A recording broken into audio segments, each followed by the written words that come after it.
Assalamualaikum warahmatullahi wabarakatuh. Perkenalkan, nama saya Selva Septiani Aulia, STMT. Saya merupakan dosen tetap di program studi Teknik Perencanaan Wilayah dan Kota, Fakultas Teknik dan Ilmu Komputer, Universitas Komputer Indonesia. Pada kesempatan kali ini, saya akan menyampaikan mengenai rencana pembelajaran studi dari mata kuliah yang saya ampu adalah Perencanaan Wilayah, yang merupakan mata kuliah yang saya sudah ampu sejak tahun 2019. Untuk mata kuliah perencanaan wilayah ini merupakan mata kuliah inti yang perlu diambil ataupun dilakukan oleh mahasiswa Teknik Perencanaan Wilayah dan Kota di Universitas Komputer Indonesia. Jadi mata kuliah perencanaan wilayah ini merupakan mata kuliah yang akan membahas tentang dasar-dasar perencanaan wilayah yang berasal dari konsep dan juga teori terkait dengan pertumbuhan dan juga pengembangan wilayah. Kemudian juga nanti akan disampaikan berkaitan dengan konsep pengembangan wilayah, baik itu konsep pengembangan wilayah dari atas, dari bawah, ataupun juga local economic development, dan berkaitan dengan pengembangan wilayah pada saat ini yang terjadi melalui studi kasus yang dikaitkan dengan teori dan juga konsep pengembangan wilayah. Kemudian capaian pembelajaran mata kuliah yang ada di dalam mata kuliah perencanaan wilayah ini terbagi atas 5, diantaranya pertama yaitu mahasiswa memahami prinsip-prinsip dalam perencanaan wilayah. Kemudian yang kedua, mahasiswa mampu untuk memahami konsep teoritis di dalam perencanaan wilayah yang merupakan teori-teori ekonomi wilayah dan kota. Kemudian untuk yang ketiga, CPMK-nya adalah mahasiswa dapat memahami potensi dan juga permasalahan terkait dengan konteks keruangan dan juga non-keruangan yang ada di dalam sebuah perencanaan wilayah. Kemudian yang keempat adalah mahasiswa mampu merumuskan konsep pengembangan wilayah, yaitu development from above, development from below, ataupun local economic development. Kemudian yang kelima adalah mahasiswa mampu merumuskan prinsip dan juga proses perencanaan wilayah dan analisis di dalamnya, termasuk berkaitan juga dengan teori dan juga konsep pertumbuhan wilayah dalam sebuah studi kasus. Kemudian untuk materi di dalam perencanaan wilayah di sini terbagi atas 16 pertemuan, di mana pada pertemuan ke-8 itu merupakan ujian tengah semester dan pertemuan ke-16 itu merupakan ujian akhir semester. Untuk pertemuan pertama, materinya berkaitan dengan pengertian dan tujuan perencanaan wilayah, kemudian materi yang ada di pertemuan kedua yaitu ruang lingkup perencanaan wilayah.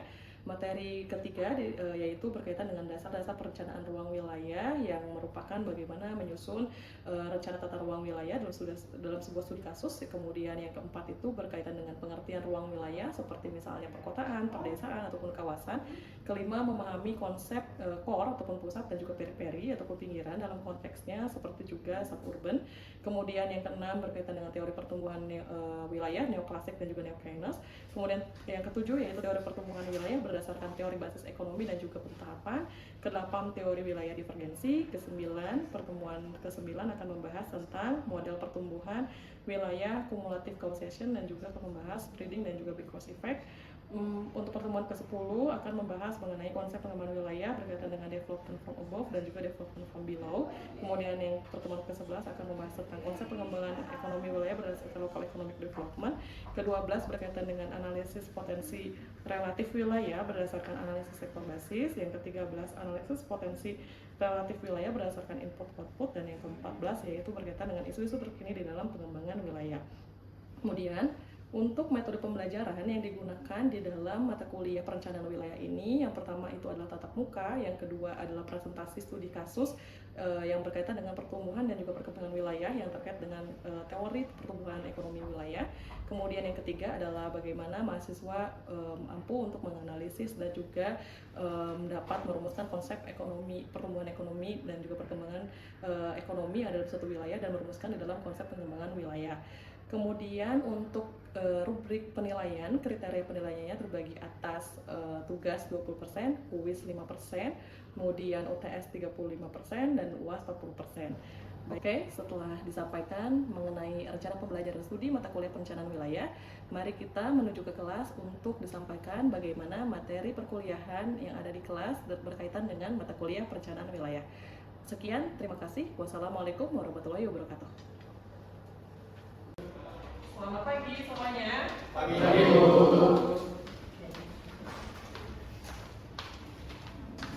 Assalamualaikum warahmatullahi wabarakatuh.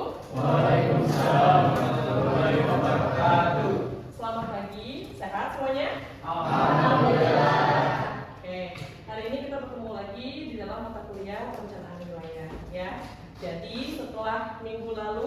membahas mengenai teori-teori pertumbuhan wilayah dari neoklasik, neokeynes, kemudian tahapan sampai terakhir itu adalah teori sektor basis gitu ya. Hari ini kita akan membahas tentang konsep-konsep pengembangan wilayah, yang mana konsep pengembangan wilayah ini terbagi atas dua, sebetulnya tiga, tetapi hari ini akan saya sampaikan dua saja dulu yang berkaitan dengan konsep pengembangan wilayah dari atas ataupun development from above dan konsep pengembangan wilayah dari bawah ataupun development from below. Oke.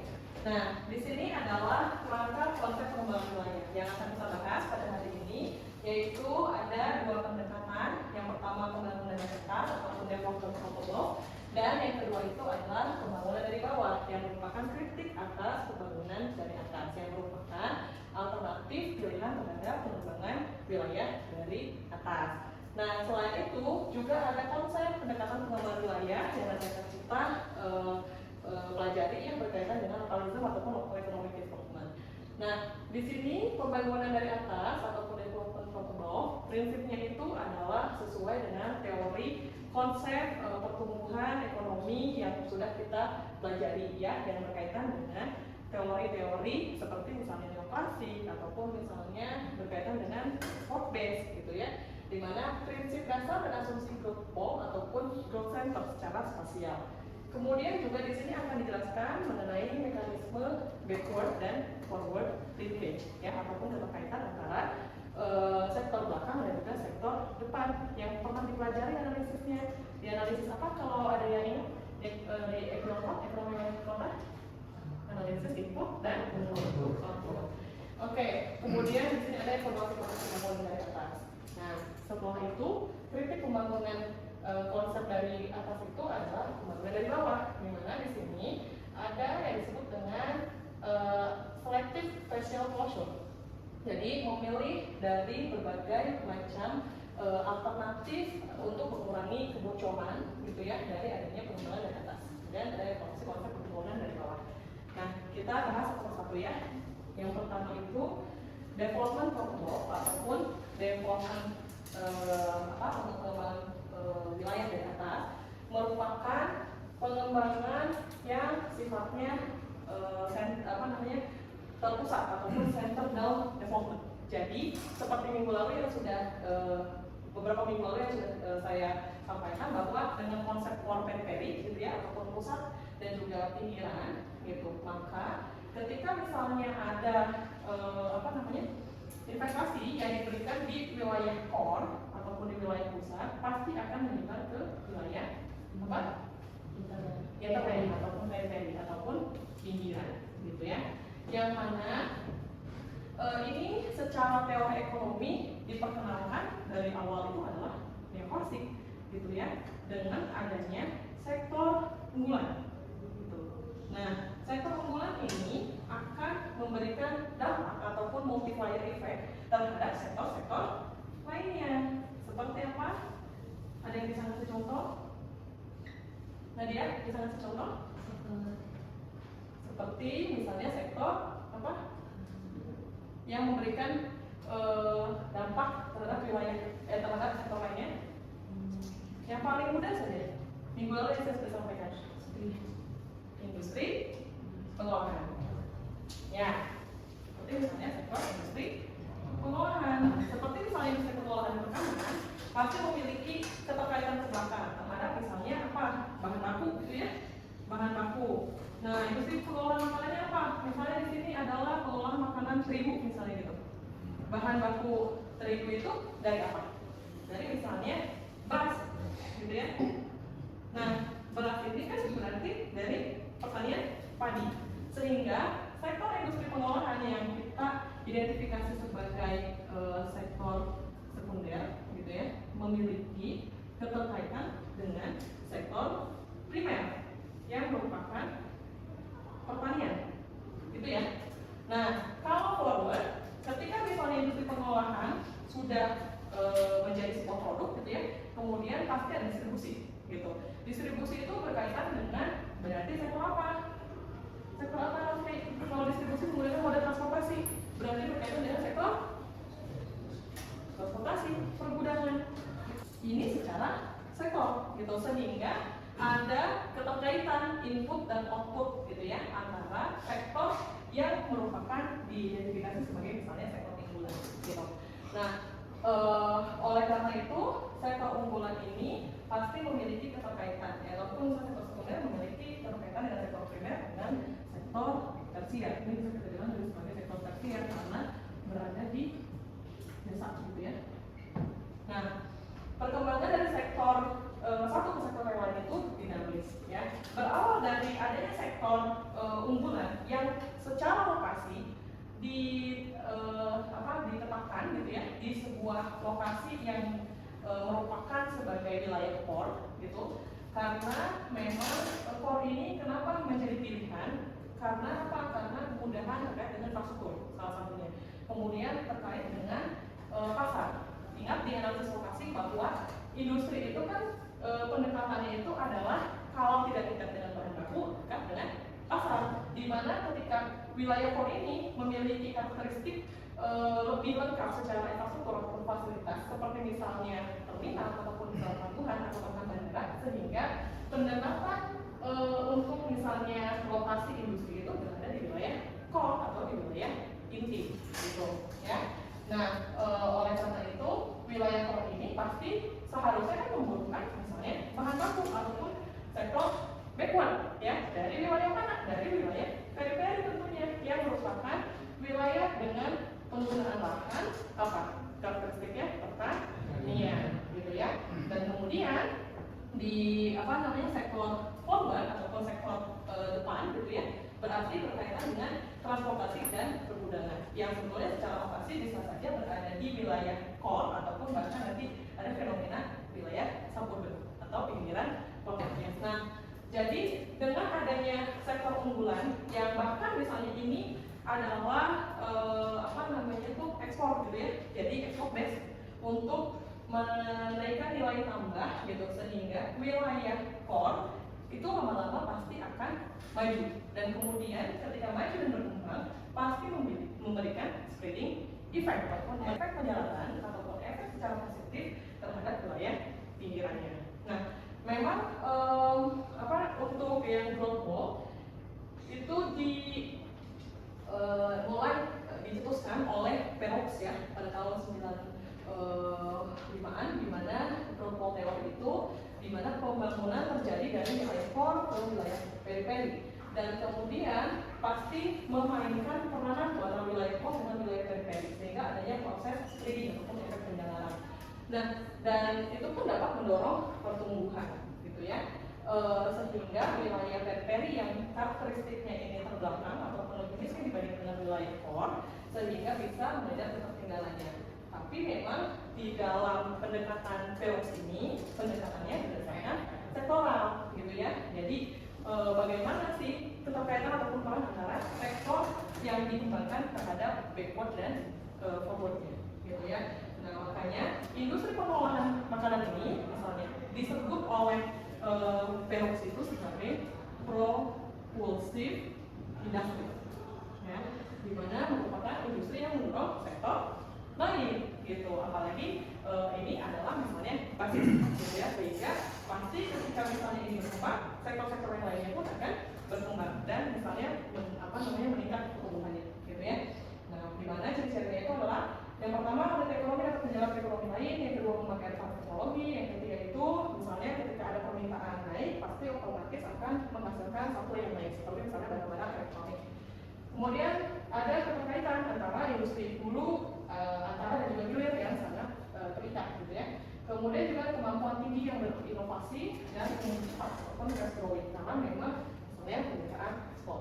Nah, sehingga konsep growth pulse ini ada yang disebut sebagai primary, secondary, dan tertiary. Kemudian di sini teori lain yang juga berkaitan seperti menurut Hirschman dan juga Michael bahwa memang trickling down. Kalau Hirschman itu kan bilang efek penjalanan itu adalah trickling down, di mana ini akan menyebar ke wilayah sekitarnya gitu ya, dan terkonsentrasi di beberapa sektor strategis. Oleh karena itu ketika kita akan mengembangkan core berdasarkan sektor unggulan, berarti kita harus memilih sektor strategis yang akan dikembangkan. Nah, sektor strategis ataupun sektor kunci ini akan memberikan linkage ataupun keterkaitan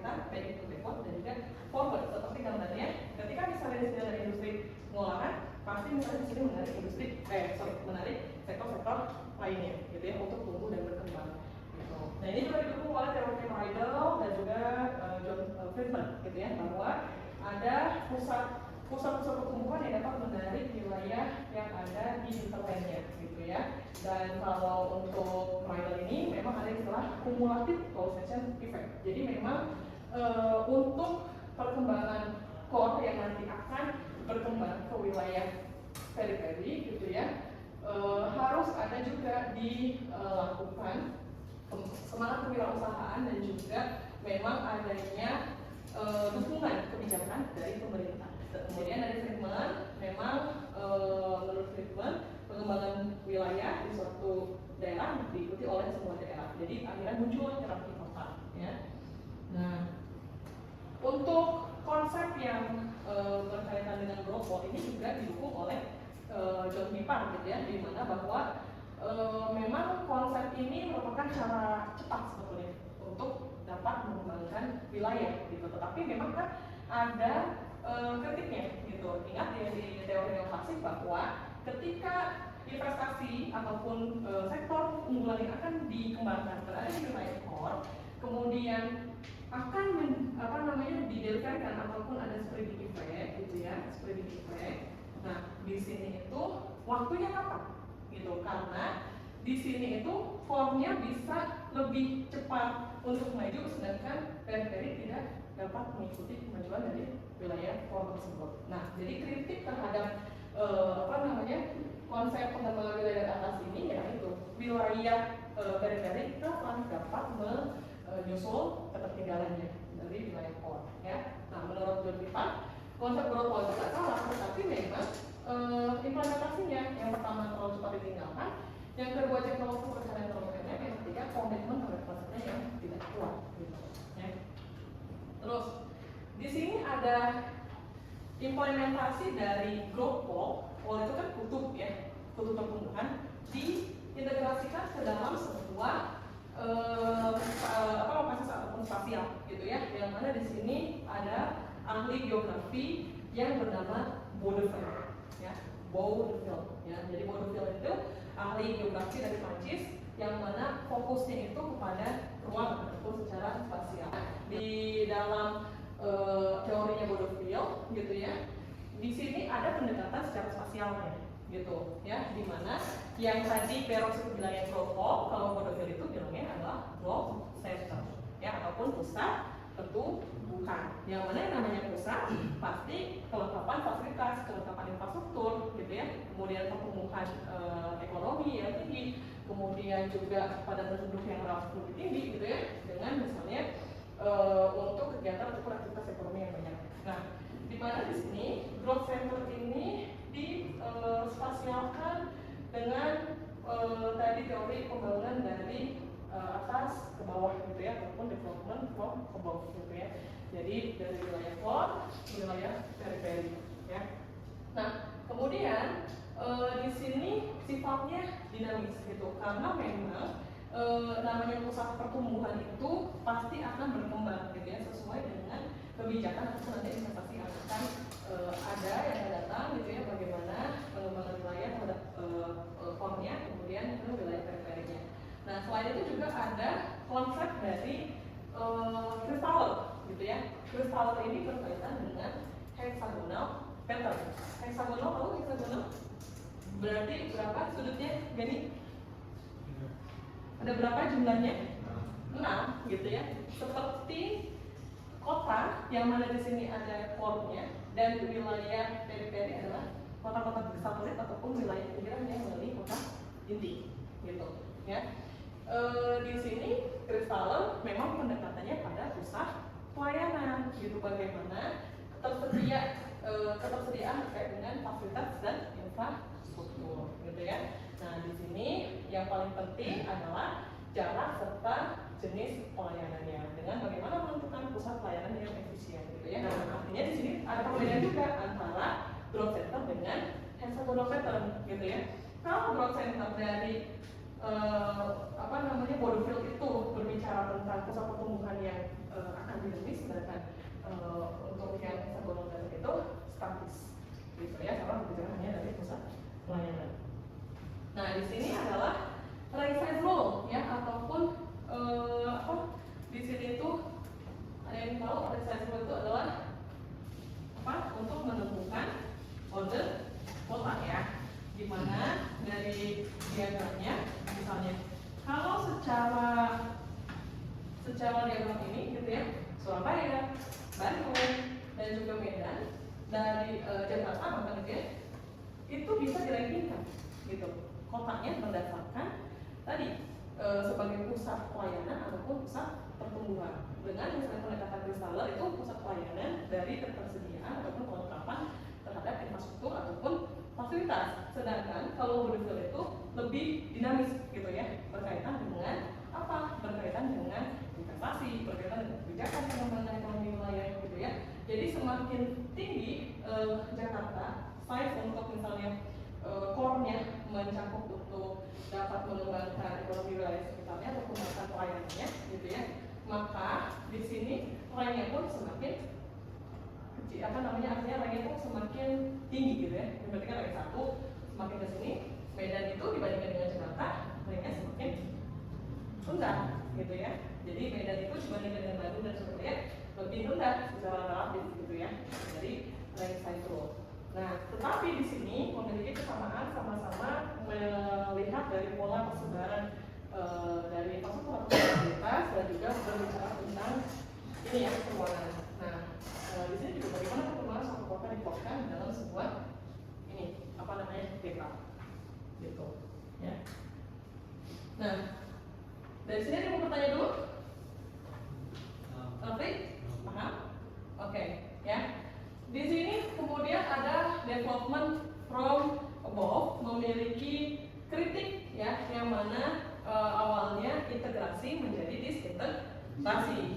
Integrasi yang awalnya kan bisa mendorong pertumbuhan ekonomi wilayah yang ada di sekitarnya, tetapi ternyata tidak dapat mendorong, bahkan adanya kebocoran ke wilayah core ataupun wilayah pusat. Jadi balik lagi tuh untuk investasi ataupun kebijakan-kebijakannya. Jadi artinya di sini sumber daya yang banyak yang bocor tadi tidak menyebar ke wilayah pinggirannya, tetapi malah ke wilayah, kembali lagi ke wilayah pusat ataupun ke wilayah core-nya. Nah, integrasi yang kalau menimbulkan ketimpangan ini, maka leakage harus ditangani dengan adanya cut-off. Ya, makanya ini adalah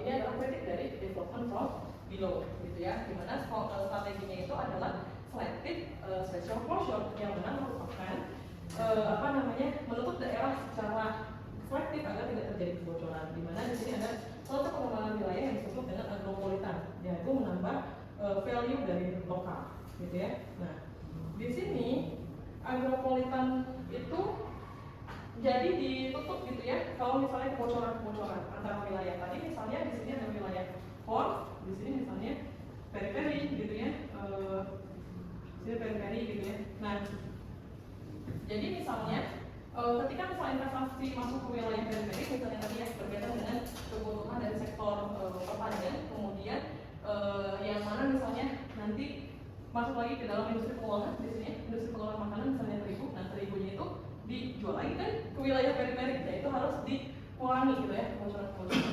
Maka ada pengembangan yang disebut adalah agropolitan gitu ya, yang mana di sini adalah dengan selective spatial closure, yang mana adanya mencegah kebocoran atau leakage dari wilayah core terhadap wilayah periferi. Tetapi ternyata agropolitan ini dianggap utopis karena memang tidak bisa gitu ya antara wilayah itu ditutup gitu kebocoran-kebocorannya, sehingga investasi itu kan juga sangat mobile gitu ya. Pasti investasi akan masuk dan memilih ke wilayah-wilayah pinggiran mana yang nanti misalnya dapat bekerjasama dengan wilayah inti, sehingga makanya konsep agropolitan ini dianggap sebagai angan-angan gitu. Nah, oleh karena itu kalau misalnya di Indonesia memang wilayah konsep agropolitannya pun ada yang sebagai misalnya pusat koleksi distribusi dan ada wilayah periferi gitu. Jadi sebetulnya sama aja dengan agak mirip gitu ya dengan yang tadi development from above gitu. Nah, alternatif lainnya ketika tadi ada kritik dari development from above adalah local economy development, yang mana kebocoran tadi itu tidak bisa dihindari karena memang adanya misalnya faktor globalisasi ataupun antar wilayah yang tidak bisa terputus gitu ya, dari infrastruktur, dari konektivitas gitu ya, sehingga bagaimana mengembangkan wilayah lokal dengan memanfaatkan peluang yang ada, dan itu nanti akan dijelaskan di minggu depan. Oke. Dan di sini lihat ya perbedaan antara development from above dengan below, di mana kalau above itu memaksimalkan keuntungan dari sektor tertentu tadi, makanya ada sektor keuntungan gitu ya. Kalau development from below itu memaksimalkan mobilitas sumber daya yang ada di wilayah periferi. Artinya sebetulnya bisa nggak wilayah berkembang dari benar-benar wilayah pinggirannya? Bisa, tetapi memang lama dan tidak langsung cepat memberikan dampak multiplier terhadap wilayah sekitarnya, gitu ya. Dan sebetulnya di sini belum juga ada teori yang terstruktur dengan baik mengenai development from below. Kalau untuk yang from above itu kan teorinya sangat kuat ya, terutama dari yang masuk, gitu ya. Tapi memang ada pro dan kontra, kemudian juga ada penyeimbang dalam lainnya, yaitu local economic development. Oke, dari sini ada yang mau bertanya dulu? Audi mau bertanya? Audi? Oh, kalau tidak ada yang mau bertanya, sekarang untuk evaluasi, ya, di sini saya punya kuis tentang kecilan, ada mendatar dan juga menurun. Di mana misalnya satu mendatar, konsep pengembangan wilayah dari atas. Di sini ada di sini ya, ada 1, 2, 3, 4, 5 kotak, gitu ya. Karena itu yang ada di belakang ekspornya. Dan nanti silahkan diisi. Siapa yang mau isi duluan berkaitan dengan buku? Oke, dengan PTS. Ayo, maju ke depan. Satu mendatar apa? Jawabannya Denny. Oke, kamu nyampaikan ya? Ya. Boleh. Oke. Yang kedua cepat, Rafli, makan. Apa? Kamu mau yang mendatar atau menurun? Menurun. Makan. Ada lagi? Ayo. Lagi udah apa? Ayo. Ayo, yang mana? Tuh, Audi? 4 menurun. Oke, 4 menurun apa? Oke, Bodefield ya. 3 mendatar ahli geografi yang mencetuskan dosen unbalance, betul ya, ini adalah teori ketidakseimbangan. Terus